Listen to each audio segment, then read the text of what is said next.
सबको जय मसीह की। हेलो। हाँ, जय मसीह की, जय मसीह की। जय मसीह की।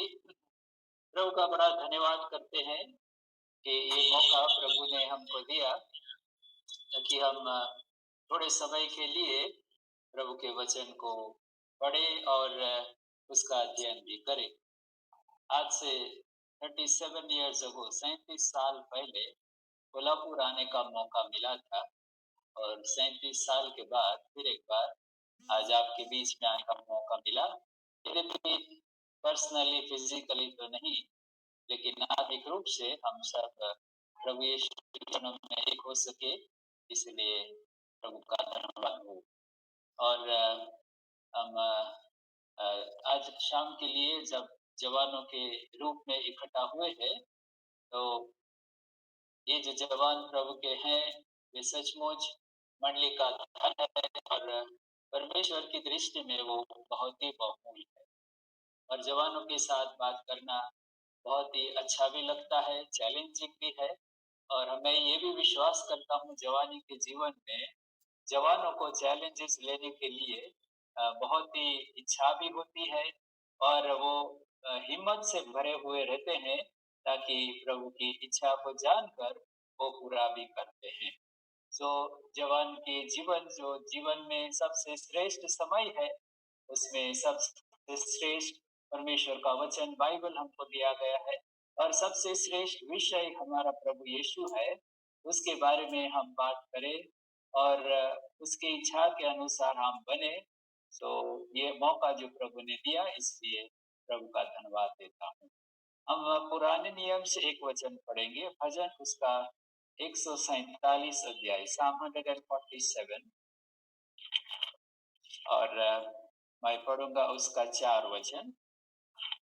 मेरी हिंदी इतनी अच्छी नहीं है, कृपा करके क्षमा कीजिए। और यदि कोई बातें मुश्किल हो या गलती हो तो क्षमा कर दीजिए। Psalm 147 and verse 4, भजन 147 का 4 वचन। आइए हम सब मिलकर पढ़ेंगे। वो तारों को गिनता एक एक का नाम रखता है। और नए नियम से भी कुछ वचन हम पढ़ेंगे। प्रेरितों के काम उसका 4 अध्याय, प्रेरितों के काम उसका 4 अध्याय, और हम पढ़ेंगे उसका 36 और 37, 36 and 37। तो वचन मैं पढ़ता हूँ। यूसुफ नाम साइप्रस का एक लेवी था, जिसका नाम प्रेरितों ने बरनबास अर्थात शांति का पुत्र रखा था। उसकी कुछ भूमि थी जिसे उसने बेचा और दाम के रुपये लाकर प्रेरितों के पांव पर रख दिए। प्रभु अपने जीवित वचन के आइए हम प्रभु की ओर ताके। हमारे प्रभु और परमेश्वर, हम धन्यवाद देते हैं, आपकी स्तुति बड़ाई करते हैं, क्योंकि आपका वचन कहता है जहाँ 2 या 3 मेरे नाम से इकट्ठा हुए हैं, उनके बीच में हाजिर हूँ। पिता परमेश्वर, यद्यपि हम एक स्थल में नहीं, लेकिन एक प्रभु के आगे हम झुके हैं, जिसकी उपस्थिति हमारे संग संग है। सो प्रभु परमेश्वर, हम धन्यवाद देते हैं प्यारे जवानों के लिए जो आपके वचन के भूखे और प्यासे हैं, और प्रभु जो आपका वचन सुनना चाहते हैं और उसको अधीन भी होना चाहते हैं। एक एक जवान के लिए हम आपको बहुत ही धन्यवाद देते हैं। हमारे पिता और परमेश्वर, धन्यवाद देते हैं आपके वचन के लिए जो हमेशा हमें चुनौती देता है। और प्रभु न केवल चुनौती देता है, लेकिन प्रभु उस चुनौती को हम पहुंच सके इसके कारण हमें बल भी देता है। ऐसे वचन के लिए धन्यवाद देते हैं। अब प्रभु हमारी आंखें आपकी ओर है, जो वचन हम सुनते हैं विश्वास से सुनने के लिए सहायता करें, ताकि जो वचन हम सुनते हैं हमारे लिए आत्मिक आशीष लाए, प्रकाश लाए। और हे प्रभु, आपके संग संग चलने के लिए नया सामर्थ हमें दे। हमारी प्रार्थना सुने, हमारे गले को, जीभ को, होठ को आप स्पर्श करें, हमारे विचार को ले ले, आपके विचार को दे। आपके लहू के नीचे मैं अपने आप को और जो सारे हमारे साथ जुड़े हैं सबको विश्वास से प्रभु यीशु के लहू के नीचे लाते हैं। हर प्रकार के डिस्टर्बेंस लाने वाली चीजें और विचार सब कुछ पूरे आपके नियंत्रण में रहे, हमारी प्रार्थना है। प्रार्थना को सुने, धन्यवाद को ग्रहण करें। उद्धारकर्ता मसीह यीशु के नाम से मांगते हैं, आमीन। आमीन। जो वचन हमने भजन 147 अध्याय में पढ़ा है, उसकी ओर कृपा करके फिर एक बार आइए। Psalm 147 and verse 4। वो तारों को गिनता और उनमें से एक एक का नाम रखता है। आकाश में कितने तारे हैं यदि आप जवानों को पूछे तो तुरंत ही वो कहेंगे इनन्यूमरेबल, जिसकी गिनती कभी नहीं हो सकती है। इतने तारे परमेश्वर ने आकाश में बनाए हैं। और अद्भुत बात यह है, न केवल हमारा परमेश्वर ये सारे तारों को बनाने वाला है, लेकिन जैसे वचन कहता है और उनमें से एक एक का नाम रखता है। नाम रखता है या तो नाम से बुलाता है, एक भी छूट नहीं जाता। इतना ज्ञानी हमारा प्रभु है और ये सारे नाम उसको याद है। सारे तारों को वो नाम भी देता है। अभी तारों के बारे में जानता है, तारों के बारे में नाम भी देता है। वही परमेश्वर हमारे बारे में जानता है, हमको जानता है और हमको भी नाम देता है। हम प्रभु का धन्यवाद देते हैं। हम भी परमेश्वर के वचन के अनुसार तारों के समान हम चमके, ये हमारे परमेश्वर की इच्छा है। देखिए दानियल नबी की पुस्तक, उसका 12 अध्याय और 3 वचन। दानियल 12 अध्याय और उसका 3 वचन हम पढ़ते हैं वहां पर। तब सिखाने वालों की चमक आकाश मंडल की सी होगी और जो बहुतों को धर्मी बनाते हैं वे सर्वदा तारों के समान प्रकाशमान रहेंगे। जब मेरा बपतिस्मा हुआ था तब ये वचन प्रभु ने मुझे प्रतिज्ञा के रूप में दिया था। यीशु को मैंने अपना निज मुक्तिदाता करके ग्रहण किया और जब 9th क्लास पास किया तब प्रभु ने बपतिस्मा में अधीन होने के लिए भी अनुग्रह दिया। ये सुंदर प्रतिज्ञा प्रभु के दास भाई बक्सिंग ने दी थी। और फिर जब मैं 21 साल का हुआ तब प्रभु ने अपनी सेवा के लिए मुझे बुलाया और उसकी सेवा के लिए तब से अब तक प्रभु ने मुझे संभाला है।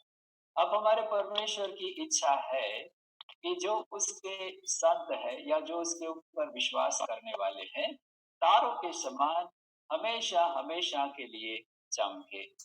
इस संसार में काफी स्टार्स होते हैं, क्रिकेट स्टार्स है, सिने स्टार्स है, तो दूसरे दूसरे स्टार्स, और जवानों के हृदय में ये इच्छा होती है ये जो सितारे हैं या स्टार्स है उनका वो अनुकरण करे, उनके जैसे बोले, उनके जैसे अपने कपड़े पहने, उनके जैसे बातचीत करे, उनके जैसे एक्टिंग करे, उनके जैसे खेले, या जो भी वो उनके लिए आदर्श के जैसे होते हैं इस संसार के लिए।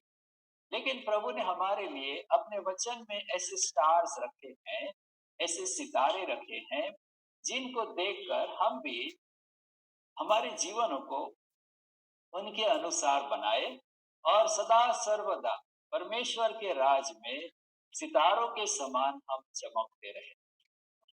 तो यहाँ पर हमने जो नए नियम में एक छोटा सा पोर्शन पढ़ा है प्रेरितों के काम 4 अध्याय में, उसकी ओर हम थोड़ा समय के लिए आएंगे।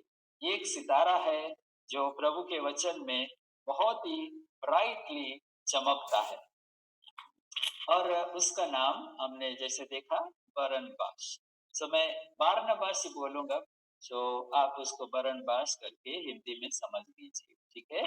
तो ये बारनबास जो था, ये बारनबास का नाम पवित्र शास्त्र न्यू टेस्टामेंट में 28 से अधिक 28 बार उसका रेफरेंस नए नियम में दिए गए।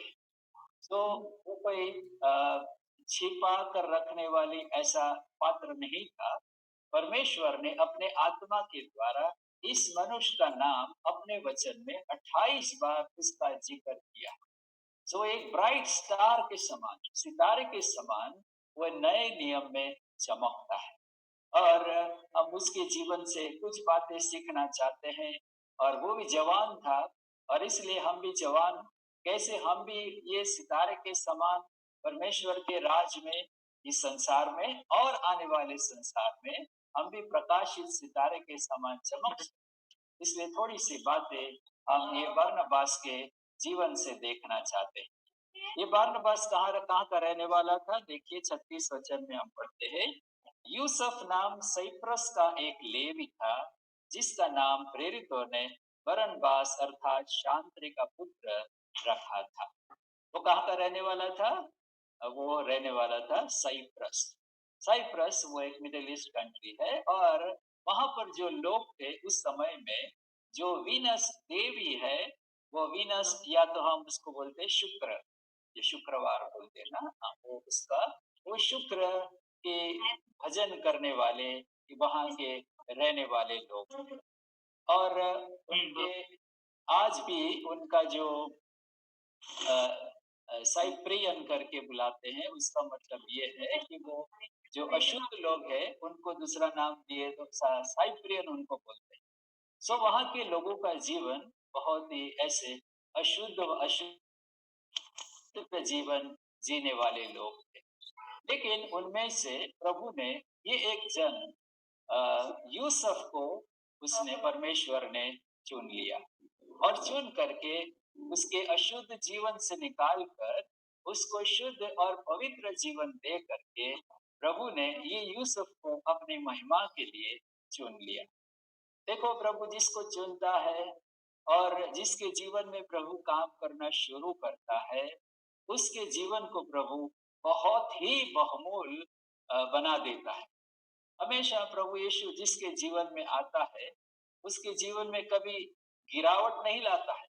हमेशा हमेशा हमेशा उसको ऊंचे उठाने के लिए और बहुमूल्य बनाने के लिए और प्रेशियस और शाइनिंग बनाने के लिए प्रभु उसके जीवन में काम करता है। देखिए, परमेश्वर की एक प्रतिज्ञा है, यशाया उसका 60 अध्याय, बुक ऑफ आइजाया चैप्टर 60, यशाया और उसका 60 अध्याय, और हम पढ़ेंगे उसका 17 वचन। यशाया 60 अध्याय उसका 17 वचन। मैं पीतल के बदले सोना, लोहे के बदले चांदी, लकड़ी के बदले पीतल और पत्थर के बदले लोहा लाऊंगा। मैं तेरे हाकिमों को मेल मिलाप और तेरे चौधरियों को धार्मिकता ठहराऊंगा। परमेश्वर की प्रतिज्ञा क्या है? मैं पीतल के बदले सोना बनाऊंगा। देखो, सोना लाऊंगा। सो हम देखते हैं लोग पहले से कोशिश तो कर रहे हैं, ऐसे उसको बोलते हैं अल्केमिस्ट, जो रसायन शास्त्री होते हैं, जो अ, हल्की हल्की धातु होती है, उसमें से कुछ बहुमूल्य धातु बनाने के लिए कोशिश करते हैं, लेकिन वो अभी तक सफल नहीं हुए। लेकिन हमारा प्रभु यीशु, जो पीतल जैसा इतना प्रेशियस नहीं है, इतना महंगा नहीं है, उससे ले करके उसको प्रभु सोने के जैसे बहुमूल्य या तो कीमती उसको बना देता है। ये प्रभु की प्रतिज्ञा है। और इसलिए हमारे जीवन को जब उसको छूता है और हमारे पापों को क्षमा करके फिर एक बार हमको उठाता है, हमारे जीवन में काम करता है, तो हमको वो बहुत ही बहुमूल्य बना देता है। तो जैसे बरनबास ने साइप्रस में प्रभु का वचन सुना, नहीं जानते प्रेरितों के 2 काम में उसने प्रभु का वचन सुना, या किसने उसको सुनाया हमें पता नहीं, लेकिन उसने प्रभु यीशु को अपने निज मुक्तिदाता करके ग्रहण किया। उसी दिन से प्रभु ने उसके जीवन में काम करना शुरू किया। अपने लहू से धो करके प्रभु ने बरनबास को, या तो यूसुफ को अपना पुत्र बना लिया, और यूसुफ के जीवन में अपने आत्मा के द्वारा प्रभु काम करना शुरू कर दिया। और प्रभु का काम जब होता है, तब हम देखते हैं सबसे पहले वो उद्धार पाया। उसकी सच्चाई या प्रूफ ये है कि सारे लोगों के लिए उसके हृदय में एक नया प्रेम परमेश्वर ने उत्पन्न किया और उसको प्रभु ने शुद्ध जीवन दिया। देखो जिसके ऊपर हम विश्वास करते हैं, यदि वो सच्चा परमेश्वर है और हमारा विश्वास सच्चा है, तो हमारे जीवन को भी परमेश्वर शुद्ध और नया बनाता है। और हम यहाँ पर हम देखते हैं प्रभु ने ये मनुष्य का जीवन, यूसुफ का जीवन बहुत ही सुंदर और पवित्र बनाया और सारे लोगों के लिए उसके दिल में एक नया प्रेम डाला। कैसे हम जानते हैं? देखिए उसी प्रेरितों के काम 4 अध्याय और उसका 37 वचन। Acts chapter 4 verse 37। उसकी कुछ भूमि थी जिसे उसने बेचा और दाम के रुपये लाकर प्रेरितों के पांव पर रख दिए।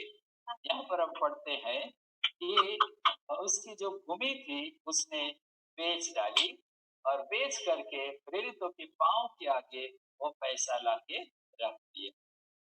वो तो साइप्रस का था और ये लोग तो इज़राइल या तो यरूशलेम के लोग थे, लेकिन सबों के लिए परमेश्वर ने बरनबास के हृदय में ऐसा प्रेम डाला कि अभी वो नहीं देखता है मैं दूसरे देश का हूँ, ये दूसरे देश के हैं, मेरी भाषा अलग है, इनकी भाषा अलग है, ये कुछ वो नहीं देखता है। सबों के लिए परमेश्वर ने हृदय में प्रेम डाला। हम पहला यूहन्ना 3 अध्याय की 14 वचन में यही बात पढ़ते हैं। आइए पहला यूहन्ना 3 अध्याय और उसका 14 वचन। First John chapter 3 and verse 14। वहाँ पर हम पढ़ते हैं, हम जानते हैं कि हम मृत्यु से पार होकर जीवन में पहुंचे हैं, क्योंकि हम भाइयों से प्रेम रखते हैं। जो प्रेम नहीं रखता वो मृत्यु की दशा में रहता है। तो हम कैसे जानते हैं हम मृत्यु से निकल कर जीवन में आए हैं? हम भाइयों से प्रेम रखते हैं। मनुष्य के रूप में हमारा स्वभाव ऐसा नहीं है कि हम सबों से प्रेम करें। हाँ, अपने लोगों से हम प्रेम करेंगे, अपने जो पहचान वाले फ्रेंड्स हैं उनका ग्रुप से हम प्रेम करेंगे, लेकिन जो बाहर के लोग हैं उनसे भी प्रेम करना, ये तो केवल ईश्वर का प्रेम जब दिल में आता है तब हम सबों से प्रेम कर सकते हैं। विशेष करके प्रभु के घराने के हैं, जो कोई भी देश का क्यों ना हो, कोई भी रूप का क्यों ना हो, कोई भी रंग का क्यों ना हो, ऐसा नहीं करेंगे नहीं ये मराठी नहीं है, ये गुजराती है, ये हिंदी भाषा बोलने वाला, ये तेलुगु है, ये तमिल है, ऐसे कोई भी डिफरेंसेस नहीं रहते। सबों के लिए परमेश्वर अपने विश्वास करने वालों के हृदय में स्वर्गीय प्रेम उंडेल देता है। और फिर हम पढ़ते हैं न केवल उसने अपनी भूमि को बेच दी, फिर हम पढ़ते हैं कि जैसे एक वचन में पढ़ते हैं प्रेरितों के काम उसका 9 अध्याय में और बरनबास के बारे में और एक बात लिखी गई है। देखिए इंडिविजुअल्स को भी, व्यक्तियों को भी वो सहायता करने वाला। 9 अध्याय उसका 26 से 28 पद में पढ़ रहा हूँ। प्रेरितों के काम 9 अध्याय 26 से ले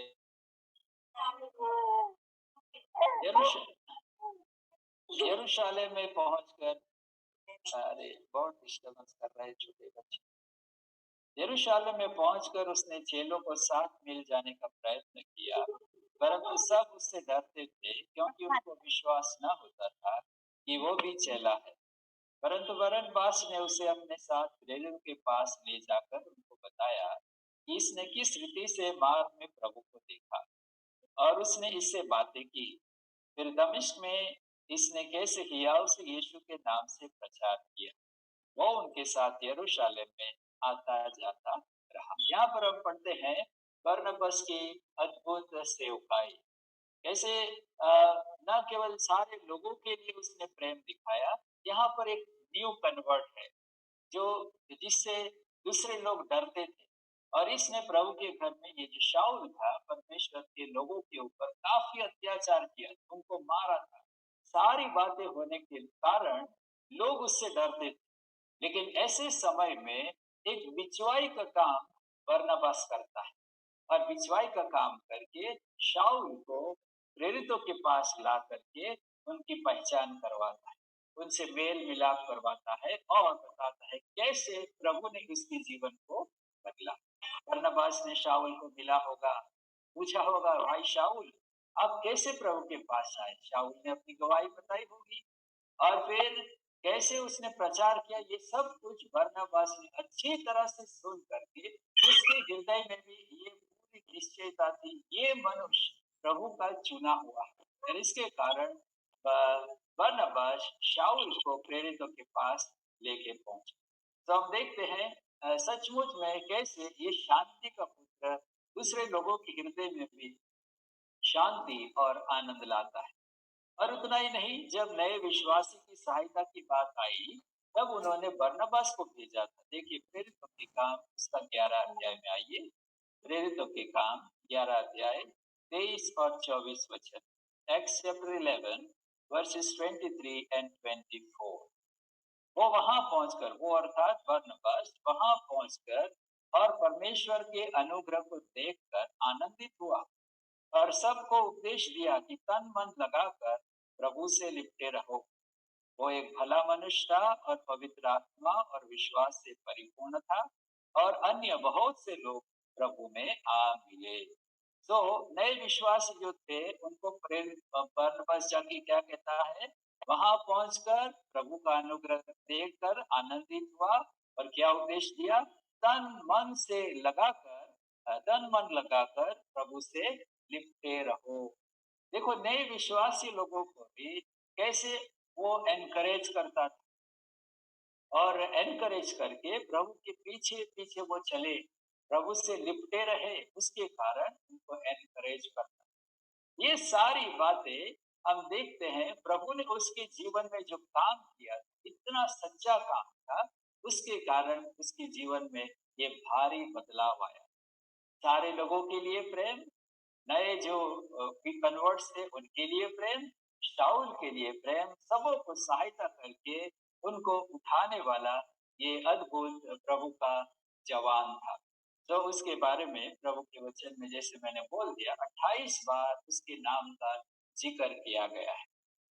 अभी न केवल दूसरों के प्रति प्रेम दिखाने वाला, उनकी सहायता करने वाला, उनके दुखों को अ, देख करके उनकी मदद करने वाला, उनको गाइड करने वाला, इतना ही नहीं, लेकिन हम देखते हैं जैसे हमने 24 वचन में पढ़ लिया कि वो एक भला मनुष्य था। प्रेरितों के काम 11 अध्याय 24 वचन, फिर एक बार, वो एक भला मनुष्य था और पवित्र आत्मा और विश्वास से परिपूर्ण था। देखिए ये सारी उसके क्वालिटीज को देख करके, उसके गुण को देख करके उसने अपना नाम नहीं बदला। प्रेरितों ने उसका नाम क्या रख दिया, बरनबास। बरनबास का मतलब है शांति का, सन ऑफ कॉन्सोलेशन, या गुजराती में कहते हैं सन ऑफ एनकरेजमेंट। ऐसे प्रभु प्रभु के दासों ने देखा ये मनुष्य के जीवन में कितना अद्भुत काम है और कैसे लोगों को शांति दिलाता है, कैसे खुद शांति में रहता है, दूसरों के लिए शांति और आनंद का कारण। देखिए जवानों के रूप में हमारे लिए भी ये बड़ी चुनौती है कि सबसे पहले हम प्रभु यीशु के लिए शांति का कारण होना चाहिए। प्रभु यीशु को ये दुख नहीं होना चाहिए, अरे मैंने ये जवान के लिए अपना प्राण दिया, इतना सारा मैंने उसके लिए किया, अपना लहू बहा दिया, अपना प्राण दे दिया, मैं इससे इतना प्रेम करता हूँ, लेकिन वो मेरी और देखता भी नहीं, मेरी एक भी बात नहीं मानता है और न मेरे वचन को पढ़ता है, न मुझसे प्रार्थना में बातें करता है, न मेरे बारे में और किसी को कुछ बताने के लिए कुछ कोशिश करता है। यदि ऐसा जीवन होने से हम जानेंगे प्रभु का हृदय ऐसे लोगों से शांति नहीं पाता है। जब हम देखते हैं आदम और हवा ने प्रभु की आज्ञा को तोड़ दिया, हम देखते हैं प्रभु दुखी हो गया और लिखा है उत्पत्ति 3 अध्याय में, एंड गॉड सॉ, परमेश्वर ने देखा कि जिस मनुष्य को हमने बनाया, देखो उसकी हालत क्या हो गई। ऐसे करके परमेश्वर बहुत दुखी हो गया। और इसी तरह से प्रभु यीशु के नाम हम जाने, उसका वचन हमारे पास है, उसके दास हमारे पास है, बार बार वचन हमको परमेश्वर हमारे पास भेजते ही रहता है। माता पिता ऐसे दिए हैं जो प्रभु का वचन सुनाते हैं और ऐसे विश्वासी लोग दिए हैं जो हमें एनकरेज करते हैं। फिर भी यदि हम प्रभु यीशु को ग्रहण नहीं किए हैं, प्रभु हमसे शांति नहीं पाता है। सबसे पहले हमें हमारे पापों को मान करके उसके लहू से हमारे पाप को धुलवा करके परमेश्वर के साथ मेल मिलाप करना है। और उसके बाद हर दिन जब हम प्रभु के अधीन होते जाते हैं, दूसरों के प्रति प्रभु के प्रेम को दिखाते हैं, तब हमारे प्रभु के हृदय में बहुत ही शांति होता है। और दूसरा इतना ही नहीं, न केवल प्रभु के लिए शांति देने वाला, जो उसके साइप्रस में जो माता-पिता थे, या तो हम बोलेंगे उसकी एक बहन भी थी जिसका नाम मरियम है, और उसका एक भांजा था जिसका नाम मरकुस है। ये सारे लोगों के प्रति भी हम देखते हैं बरनबास एक शांति का पुत्र के रूप में उनकी शांति के लिए, उनको सहायता करने के लिए वो कार्य करते रहता था। और दूसरे विश्वासी लोगों की सहायता के लिए भी यदि किसी को भेजना है, सब किसको भेजेंगे? सबसे पहले बरनबास का नाम आता है। और उतना ही नहीं, पवित्र आत्मा ने भी जब उन लोग उपवास करके प्रार्थना करते थे, परमेश्वर की आराधना करते थे, तब पवित्र आत्मा ने कहा, जिस काम के लिए मैंने पाउल और बरनबास को चुना है, उस काम के लिए मेरे लिए उनको अलग। देखो, पवित्र आत्मा भी उससे इतना प्रसन्न था, इतनी शांति पाता था कि अपने काम के लिए प्रभु उसको, बरनबास को पाउल के साथ इस्तेमाल करना चाहता था। सो हमारा जीवन, प्यारे जवानों, न केवल प्रभु के लिए शांति का कारण होना चाहिए, हमारे घर में हमारे माता-पिता के लिए, हमारे भाई-बहन के लिए हमें शांति का कारण होना चाहिए। कई जवान होते हैं, अपने माता-पिता के सामने बोलते हैं, गाली देते हैं, उनके सामने झगड़ा करते हैं, उनको डाँटते हैं, और इनके ऐसा करने से जो माता-पिता ने हमें आँसू बहाकर, दुःख उठाकर बड़े किए हैं, उनको ही ऐसा दुःख देने से उनके हृदय में शांति नहीं बल्कि चोट पहुँचती। यहाँ पर हम पढ़ते हैं बरनबास कैसा था? बरनबास शांति का पुत्र था, दूसरों को शांति दिलाने वाला। और उतना ही नहीं, मंडली में भी जहाँ-जहाँ वो फिरता था, दूसरों के हृदय में शांति लाने वाला। आज कई ऐसे हैं मंडली में, दूसरों के कैसे चोट पहुँचानी, उनके विरोध में कैसे बातें करनी, कैसे उनको गिराना, ये काम करते रहते हैं। लेकिन बरनबास ऐसा नहीं था। प्रभु का जन, जो आकाश के सितारे की नाई चमकता था, वो सबके लिए शांति, आनंद और तसल्ली लाने वाला ऐसा एक सुंदर जवान था। दूसरी बात हम बरनबास के बारे में देखते हैं, वो अपने आप तो अपनी कोशिश से बरनबास ऐसा नहीं बन सकता। जैसे हमने पढ़ा अभी प्रेरितों के काम 11 अध्याय 24 वचन, फिर एक बार उसमें आइए, प्रेरित 11 का 24। वो एक भला मनुष्य था और पवित्र आत्मा और विश्वास से परिपूर्ण था। देखिए, और विश्वास से और पवित्र आत्मा से परिपूर्ण ऐसी एक व्यक्ति, तो उसने विश्वास किया और पवित्र आत्मा उसके दिल में आके बसा, और पवित्र आत्मा को जैसे जैसे वो अधीन होते गया, वैसे वैसे परमेश्वर के पवित्र आत्मा ने ये यूसुफ को ऐसे बदलते गया कि लोगों को उसका नाम भी बदलना पड़ा।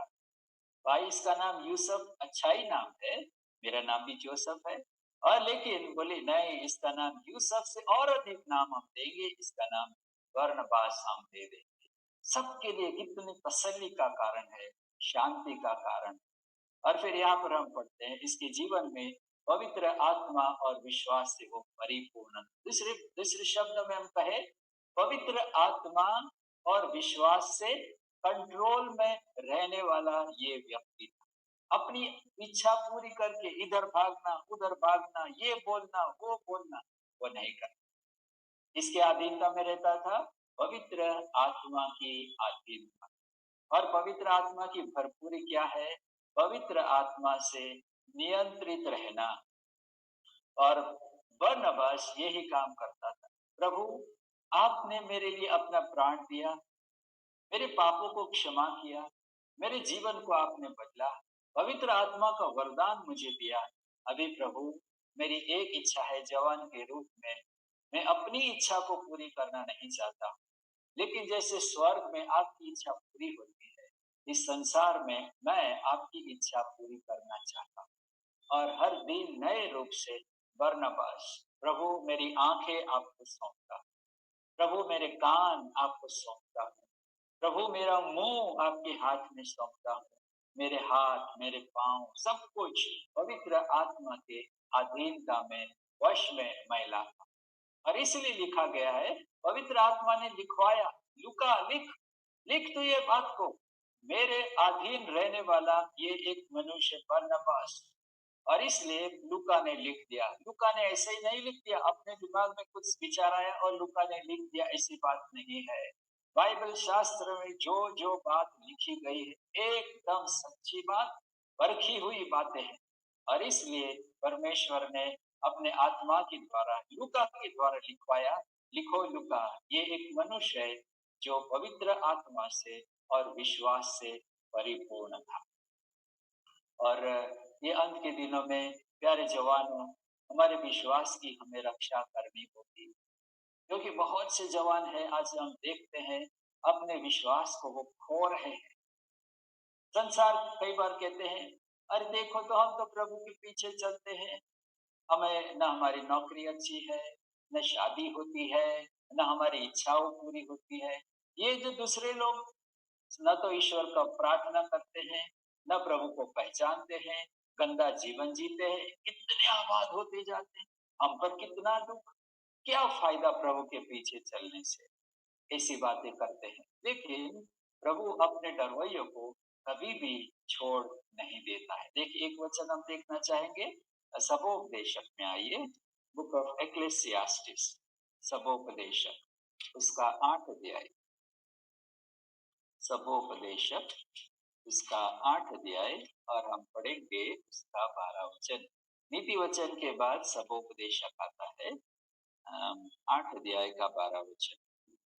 चाहे पापी 100 बार पाप करे और अपने दिन भी बढ़ाए, तो भी मुझे निश्चय है कि जो परमेश्वर से डरते हैं और उसको अपने सन्मुख जानकर भय से चलते हैं, उनका भला ही होगा। और हमारे गुजराती में कहता है, उनका भला होगा ही।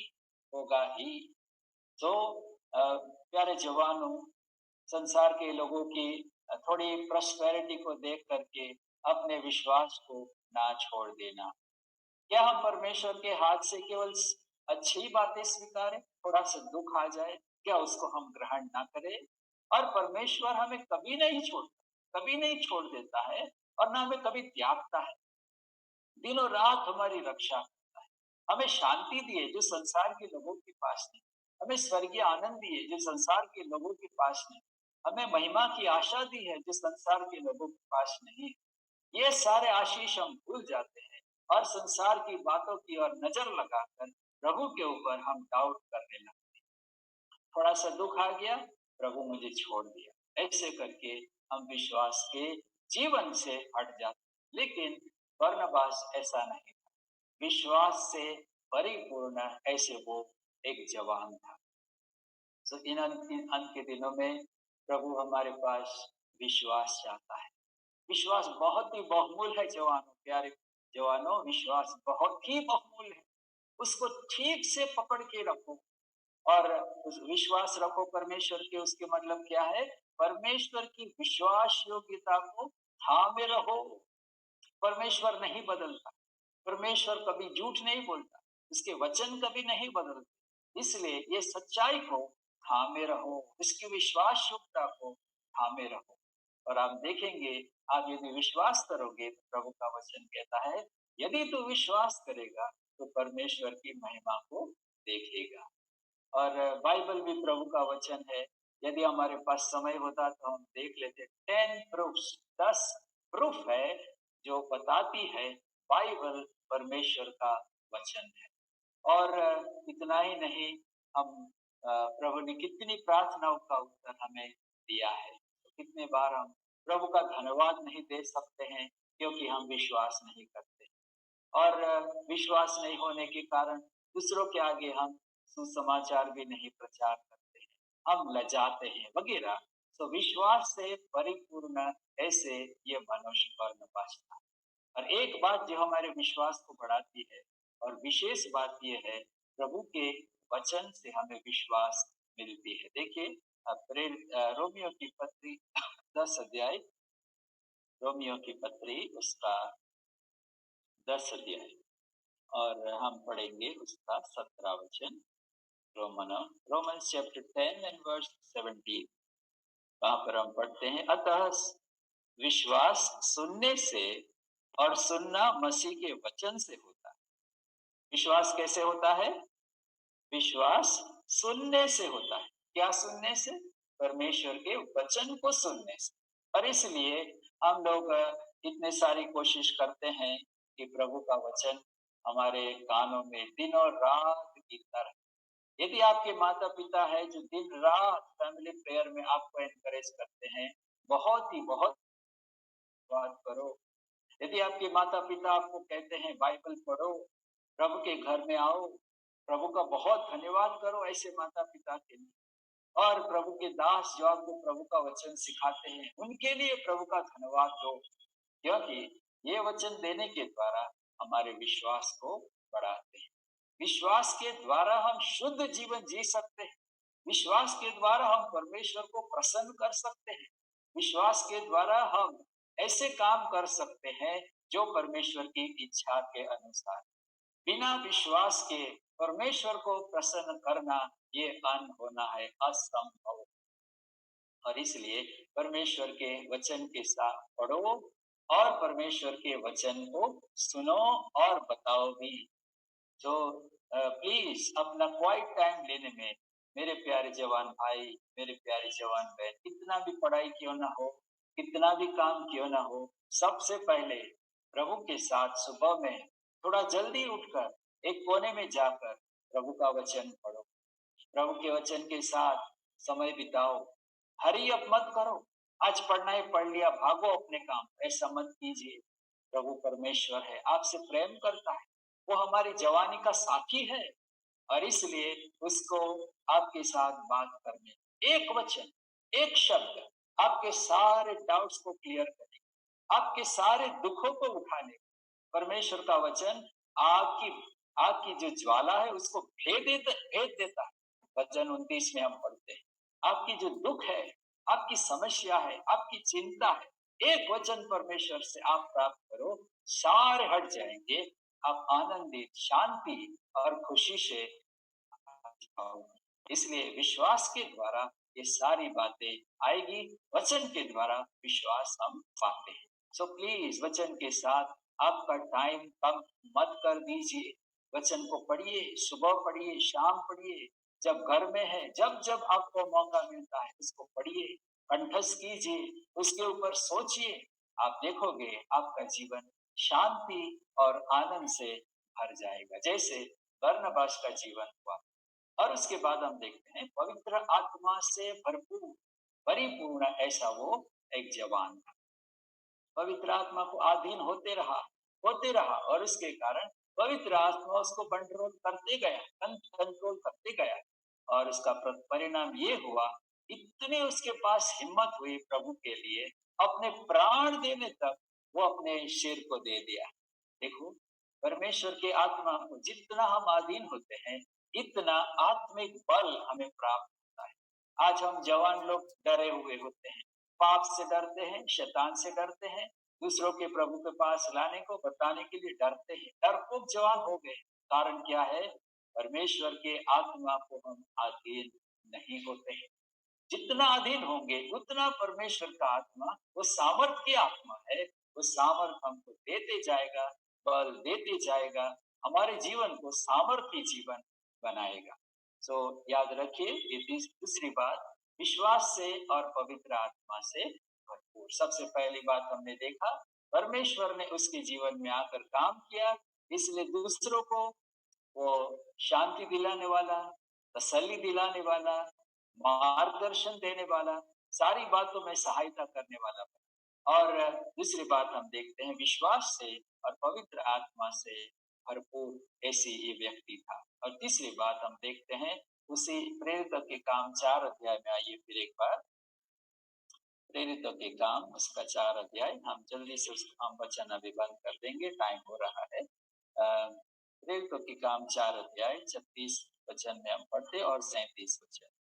यूसुफ नाम साइप्रस का एक लेवी था जिसका नाम प्रेरितों ने बरनबास अर्थात शांति का पुत्र रखा था। उसकी कुछ भूमि थी जिसे उसने बेचा और दाम के रुपये लाकर प्रेरितों के पांव पर रख दिया। हम ये तीसरी बात देखते हैं बरनबास के जीवन में, जिसने उसको एक सितारे के जैसे प्रकाशित किया, जिसका नाम पवित्र आत्मा ने 28 बार पवित्र शास्त्र में जिक्र किया है।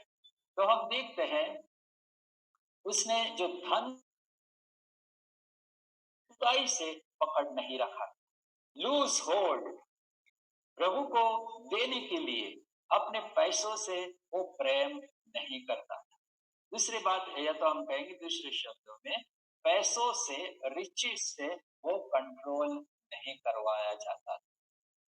वो प्रभु से कंट्रोल करवाया जाता था, पैसों से नहीं। और इसलिए उसके पास जमीन थी, उसने बेच डाली। ऐसा नहीं सोचा रे भविष्य में मुझे चाहिए, क्यों दूसरों को मैं दूं, वो अपना अपना कमा के खा लेंगे, मुझे क्यों देना है, ऐसा कुछ नहीं कहा। प्रभु ने कहा, उसको बताया, और पवित्र आत्मा ने बताया होगा, बरनबास ये तेरी भूमि है, उसको बेच डाल, तेरा पैसा जाके प्रेरितों के पांव के आगे रख दे। तुरंत ही बरनबास ने साइप्रस में उसकी जो जमीन थी उसको बेच डाली। अपने बारे में चिंता नहीं की, प्रभु मेरी चिंता करेगा, प्रभु पूरा करेगा करके विश्वास करके आधीन हो। और इसलिए हम देखते हैं उसके हृदय में पैसों के लिए प्रेम नहीं। तो परमेश्वर का वचन हमको ये एक चेतावनी देता है, पहला तिमोथी उसका 6 अध्याय में आइए प्लीज। पहला तिमोथी 6 अध्याय। देखो तिमोथियस भी जवान था और इसलिए प्रेरित पौलुस उसको ये बात लिखते हुए कहता है। मैं उसके थोड़े वचन पढ़ूंगा और 6 वचन से 10 वचन तक। First Timothy chapter 6 versus 6 to 10। पर संतोष सहित भक्ति बड़ी कमाई है, क्योंकि न हम जग में कुछ लाए हैं और न कुछ ले जा सकते हैं। यदि हमारे पास खाने और पहनने का हो तो इन्हीं पर संतोष करना चाहिए। पर जो धनी होना चाहते हैं वे ऐसी परीक्षा और फंदे और बहुत सी व्यर्थ और हानिकारक लालसाओं में फंसते हैं, जो मनुष्य को बिगाड़ देती है और विनाश के समुद्र में डुबा देती है। क्योंकि रुपये का लोभ सब प्रकार की बुराइयों की जड़ है, जिसे प्राप्त करने का प्रयत्न करते हुए बहुतों ने विश्वास से भटककर अपने आप को नाना प्रकार के दुखों से छलनी बना लिया है। देखिए, रुपये का लोभ क्या है? सब प्रकार की बुराइयों की जड़ है। इस संसार में जो सारी बुराइयां होती है, यदि आप जड़ में उतरना जाओगे, जड़ में उतरोगे तो आपको ये दिखेगा। क्या अंतर क्या है? पैसों का लोभ, पैसों के लिए, रुपयों के लिए प्रेम। और ये बात सारी बुराइयां करने के लिए आज संसार में लोग करते हैं। और हम विश्वासी होने के नाते हमारे अंदर रुपये के लिए ये जो लोभ है, रुपयों के लिए जो प्यार है, वो हमारे हृदय से निकलना चाहिए। और वो कौन निकालेगा? केवल प्रभु। जब हम प्रभु की आज्ञा मानते जाते हैं और प्रभु हमारे लिए प्रेशियस बनता है, बहुमूल्य बनता है, तब रुपयों के लिए का जो प्रेम है वो हमारे दिल से चला जाता है। प्यारे जवानों, इस संसार में मैं बहुत धनी बन जाऊंगा और मैं बड़ा बड़ा काम करके बड़ी नामना कमाऊंगा, ये सारी बातें ये संसार के लोग सोचते हैं। इसका मतलब ये नहीं कि जिसके पास धन है वो खराब चीज है, वो बात नहीं है। लेकिन धन से अंकुशित होना, पैसों के लिए सुबह से शाम तक उसी के बारे में सोचते रहना, केवल अपने बारे में सोचते रहना, उसके कारण ये जो हमारे जीवन में संतोष है वो नहीं यदि दिखता है, तो हमारे जीवन में हमारी भक्ति क्या काम की? संतोष सहित भक्ति भाव, संतोष के साथ जो भक्ति होती है वो बड़ी कमाई है, और वो कमाई को हमें प्राप्त करना है। तो जवानों के रूप में हमें होता है अच्छे से अच्छा खाओ, अच्छे से अच्छे कपड़े पहनो, अच्छे से अच्छी चीजें यूज करो, ब्रांडेड वस्तुओं को इस्तेमाल करो और सबके आगे में बहुत अच्छा दिखो। ये सारी बातें जवानों के मन में रहती है। लेकिन हमें इस संसार में हम कुछ नहीं लाए हैं, कुछ नहीं ले जा सकते। हाँ, एक काम ले जा सकते हैं, एक बात ले जा सकते हैं, जो काम हम प्रभु यीशु के लिए करते हैं, वो काम हमारे पीछे-पीछे आएँगे। ना हमारा रुपया आएगा, ना हमारा रूप आएगा, ना हमारा धन आएगा, ना हमारी चीज़ें हमारे साथ आएगी। ये छोटा जीवन जो फूल के समान आज सुबह खिलते हैं और फिर शाम को मुरझा जाते हैं। वैसे हमारे जीवन है। तो मेरे प्यारे जवानों, पैसों के पीछे मत भागिए। प्रभु जो खाना पीना देता है उसको उससे हम संतोष माने और प्रभु अ, आपको कभी नहीं छोड़ेगा, कभी नहीं काटेगा। उसके पीछे भागने से जीवन कई कई प्रकार के पाप और अशुद्धता और गलती आएगा। कई दुख आपके पर आएंगे, जिस दुख आपको छल ने बना करके आपको छेद डालेगा और इस तरह से ऊपर शाइन करने के बजाय, सितारे के समान बनने के बजाय समुद्र में आपको डुबा देगा। तो बरनबास ने ये जो फंदा था, पैसों का फंदा, उससे बरनबास अपने आप को बचा लिया। तो जवानों के रूप में हमें भी पैसों के फंदे से अपने आप को बचाना है। तो हम फिर एक बार आएंगे भजन 147 अध्याय और 4 वचन। आइए फिर एक बार Psalm 147 and verse 4। आइए हम सब साथ मिलकर पढ़ें। भजन 147 का 4। वो तारों को गिनता और उनमें से एक एक का नाम रखता है। देखिए, परमेश्वर एक एक तारों का नाम रखता है। अभी यूसुफ का नाम हम पढ़ते हैं, परमेश्वर ने अपने दासों के द्वारा कैसा नाम दिया? सन ऑफ कंसोलेशन, शांति का पुत्र। एक सितारा भी चमक रहा है, उसका नाम क्या है? शांति का पुत्र। हमारे जीवन को, हमारे कैरेक्टर को देख के परमेश्वर हमको क्या नाम देगा? क्या ये सचमुच शांति का पुत्र है, तसल्ली का कारण है मेरे लिए, माता पिता के लिए, मंडली के लिए, संसार के लोगों के लिए? आज संसार के लोग दुखी हैं, प्रिय भाई और बहनें, जवान आप जानते हैं कितने दुखी है। ये कोरोना वायरस के कारण कितने चिंतित, कितने भयभीत है। क्या उनके लिए हम तसल्ली का कारण है? क्या उनको जाके हम बता सकते हैं मेरा परमेश्वर जिंदा है, पाप क्षमा करता है, शांति देता है, आपको संभालेगा, आप उस पर विश्वास करो। हर संसार में हमारा जीवन खत्म होने के बाद स्वर्ग राज्य उसने तैयार किया है, जहाँ ना दुख है, ना आंसू है, ना शोक है, ना विलाप है, ना पीड़ा है, ना मृत्यु है। उस स्थान के लिए प्रभु आपको तैयार करेगा करके हम उनको तसल्ली दे सकते हैं। प्रार्थना के द्वारा उनको तसल्ली पहुंचा सकते हैं और उनको परमेश्वर का वचन, बाइबल एक गिफ्ट के रूप में, या तो बाइबल की जो ट्रैक्ट्स है वो देने के द्वारा हम उनको तसल्ली का कारण बन सकते हैं। तो परमेश्वर को आज कौन चाहिए? ऐसे सितारे चाहिए, बारनबास के जैसे सितारे चाहिए, जो बहुतों को प्रभु की ओर खींचे, बहुतों के लिए दिल में शांति और आनंद का कारण बने, बहुतों के लिए तसल्ली का कारण बने, मंडली में दूसरों के लिए तसल्ली और आनंद का कारण बने, और जो विश्वासी है उनके लिए भी प्रोत्साहन का कारण बने। ऐसे जवानों को प्रभु आज ढूंढ रहा है। तो मेरी प्रार्थना मेरे लिए है, आपके लिए प्यारे जवान, कि प्रभु आपको भी बरनबास के जैसे बनाए, ताकि मंडली की जो आवश्यकता है, न केवल कोल्हापुर मंडली, सारे विश्वव्यापी मंडली में जो आवश्यकता है, वो प्रभु मेरे द्वारा, आपके द्वारा पूरा करते जाए। आइए हम प्रार्थना